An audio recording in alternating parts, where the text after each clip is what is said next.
Hello friends, ಎಲ್ಲರಿಗೂ ನಮಸ್ಕಾರಗಳು. ಸೈಗೈಚ ಸೈಕ್ಲನ್ಗೆ ನಿಮ್ಮೆಲ್ಲರಿಗೂ ಸ್ವಾಗತ. ಫ್ರೆಂಡ್ಸ್, ನನಗೆ ಒಂದು ಈ ವಿಡಿಯೋದಲ್ಲಿ ಕಾರ್ತಿಕ ಮಾಸದಲ್ಲಿ ಬರುವ ವಿಶೇಷವಾದ ಗಣದೀಪ ಸಂಕಷ್ಟ ಚತುರ್ಥಿ ಯಾವಾಗ, ಚಂದ್ರೋದಯ ಸಮಯ ಯಾವಾಗ, ಹಾಗೆ ಸಂಪೂರ್ಣವಾದ ಒಂದು ಪೂಜಾ ವಿಧಾನ ತಿಳಿಸ್ಕೊಡ್ತಾ ಇದ್ದೇನೆ.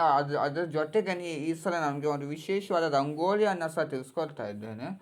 ಒಂದು ವಿಶೇಷವಾಗಿರುವಂಥದ್ದು ಯಾವ್ದು ಆ ರಂಗೋಲಿ ಅಂತ ಸಹ ಬನ್ನಿ ನೋಡೋಣಂತೆ. ಮೊದಲು ನಾನು ನಿಮಗೆ ಈ ಸಂಕಷ್ಟ ಚತುರ್ಥಿ ಯಾವಾಗ ಅಂತ ತಿಳಿಸ್ಕೊಡ್ಬಿಟ್ನಿ.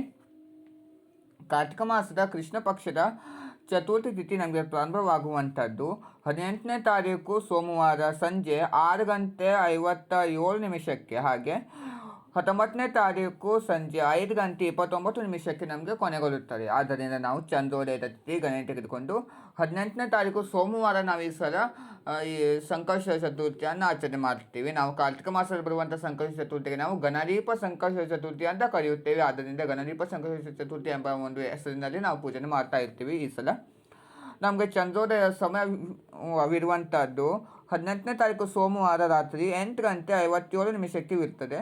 ಸೊ ಚಂದ್ರೋದಯ ಸಮಯ ನಮಗೆ ಆ ಒಂದು ಸಮಯ ಆಗಿದ ನಂತರ ನೀವು ಪೂಜೆ ಸಹ ಮಾಡಬೇಕಾಗಿರುತ್ತದೆ. ನಮಗೆ ಸೂರ್ಯಾಸ್ತ ಆಗಿದ ನಂತರ ನಾವು ಪೂಜೆಯನ್ನು ಪ್ರಾರಂಭ ಮಾಡಬೇಕು.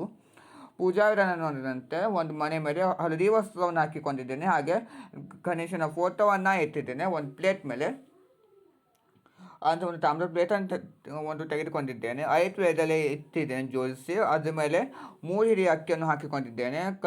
ನಾನು ಅರಿಶಿಣದಿಂದ ಸ್ವಸ್ತಿಕ್ ರಂಗೋಲಿಯನ್ನು ಬರೆದಿದ್ದೇನೆ. ಸ್ವಸ್ತಿಕ್ ಬೀಜಾಕ್ಷರ. ಮಧ್ಯಭಾಗದಲ್ಲಿ ನಾನು ಸ್ವಲ್ಪ ಮಟ್ಟಿಗೆ ಅಕ್ಷತೆಯನ್ನು ಹಾಕಿ ಗಣೇಶನನ್ನು ಪ್ರತಿಷ್ಠಾಪನೆ ಮಾಡಿಕೊಂಡಿದ್ದೇನೆ. ಎಲ್ಲೆಡೆ ಗೆಜ್ಜೆ ವಸ್ತ್ರವನ್ನು ಹಾಕಿ, ಹಾಗೆ ಜನಿವಾರ ಎಡಗಡೆಯಿಂದ ಒಂದು ಬಲಗಡೆ ಬರುವ ಹಾಗೆ ನಾವು ಅದನ್ನು ಹಾಕಿದ್ದೇನೆ. ನೀವು ಅದನ್ನು ಮನೆಯಲ್ಲೇ ನೀವು ಸಿದ್ಧತೆ ಮಾಡ್ಕೋಬಹುದು ಅಂಗನೂರಿನವರ ಸಹಾಯದಿಂದ. 3 ಎಲೆ ನಾವು ಹಾಕಬೇಕಾಗಿರುವಂಥದ್ದು.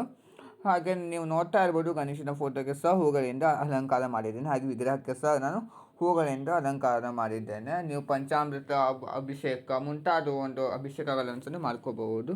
ನನಗೆ ರಂಗೋಲಿ ಅಂತ ಹೇಳಿದ್ದೆ, ಇದೇ ನೀವು ನೋಡ್ತಾ ಇರ್ಬೋದು ತಾಮ್ರದ ಪ್ಲೇಟ್ ಮೇಲೆ ನಾನು ನಿಮಗೆ ಬರೆದು ತಿಳಿಸ್ಕೊಡ್ತಾ ಇದ್ದೇನೆ.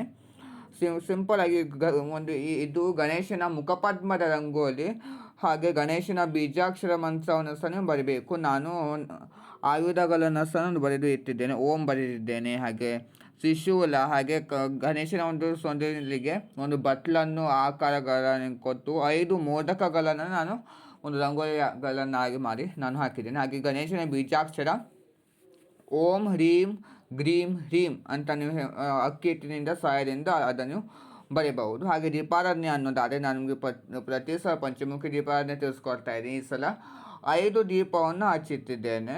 ನೀವು ನೋಡ್ತಾ ಇರಬಹುದು, ಒಂದು ಹಿತ್ತಾಳೆ ಪ್ಲೇಟ್ ಮೇಲೆ 5 ವಿಳೆದೆಲೆಯನ್ನು ಇಟ್ಟು 5 ಮಣ್ಣಿನ ದೀಪಕ್ಕೆ 2 ಬತ್ತಿ 1 ಬತ್ತಿಗಳನ್ನು ಮಾಡಿ ತುಪ್ಪವನ್ನು ಹಾಕಿ ನಾನು ದೀಪಾರಾಧನೆ ಮಾಡ್ತಾ ಇದ್ದೇನೆ. ಪ್ರಸಾದಕ್ಕೆ ಅಂತ ನಾನು ಈ ಸಲ ಬೆಲ್ಲವನ್ನು ಇಟ್ಟಿದ್ದೇನೆ. ಸಿಂಪಲ್ಲಾಗಿ ನಾನು ನಿಮಗೆ ತಿಳಿಸ್ಕೊಡ್ತಾ ಇದ್ದೇನೆ ಪೂಜಾ ವಿಧಾನ. ಹಾಗೆ ಹಣ್ಣುಗಳು ಬಾಳೆಹಣ್ಣು, ಹಾಗೆ ತಾಂಬೂಲ, ಎಲೆ ಅಡಿಕೆ ದಕ್ಷಿಣೆ, ಹಾಗೆ ಮೂಸಂಬಿ ಹಣ್ಣು ಅಷ್ಟನ್ನು ಇಟ್ಟಿದ್ದೇನೆ.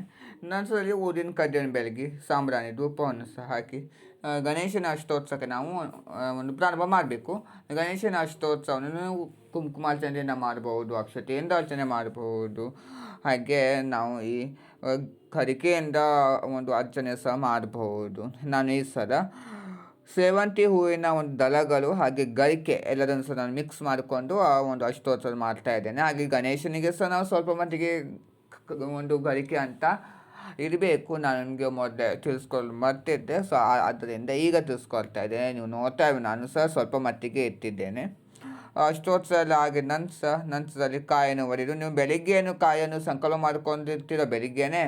ನಂತರದಲ್ಲಿ ಸಂಜೆ ಮತ್ತೊಂದು ಸಲ ನಮಸ್ಕಾರ ಮಾಡಿಕೊಂಡು ಸಂಕಲ್ಪ ಮಾಡಿಕೊಂಡು, ಬೆಳಿಗ್ಗೆ ನಿಮಗೆ ಸಂಕಲ್ಪ ಮಾಡೋದು ಆಗಿಲ್ಲ ಅನ್ನೋದಾದರೆ ಸಂಜೆ ಸಮಯದಲ್ಲಿ ಸಹ ನೀವು ಸಂಕಲ್ಪ ಮಾಡಿಕೊಂಡು ಅದೇ ಕಾಯನ್ನು ಒಡೆದು ನೀವು ಪೂಜೆಯನ್ನು ಮಾಡ್ಕೋಬಹುದು, ಮಹಾಮಂಗಳಾರತಿಯನ್ನು ಮಾಡಿ. ಹಾಗೆ ತೀರ್ಥವನ್ನು ಸಣ್ಣ ಪ್ರೋಕ್ಷಣೆ ಮಾಡಿಕೊಂಡು ನೀವು ಈ ನೈವೇದ್ಯಕ್ಕೆ ದೀಪಾರಾಧನೆಗೆಲ್ಲ ಸಹ ತೀರ್ಥವನ್ನು ಪ್ರೋಕ್ಷಣೆ ಮಾಡಿ ಅಕ್ಷತೆಯನ್ನು ಹಾಕಿ ಪೂಜೆಯನ್ನು ನೀವು ಮುಕ್ತಾಯ ಮಾಡಬಹುದು. ಈ ಥರ ನೀವು ಪೂಜೆ ಮಾಡಬೇಕಾಗಿರುವಂಥದ್ದು ಸೋಮವಾರ ಸಂಜೆ.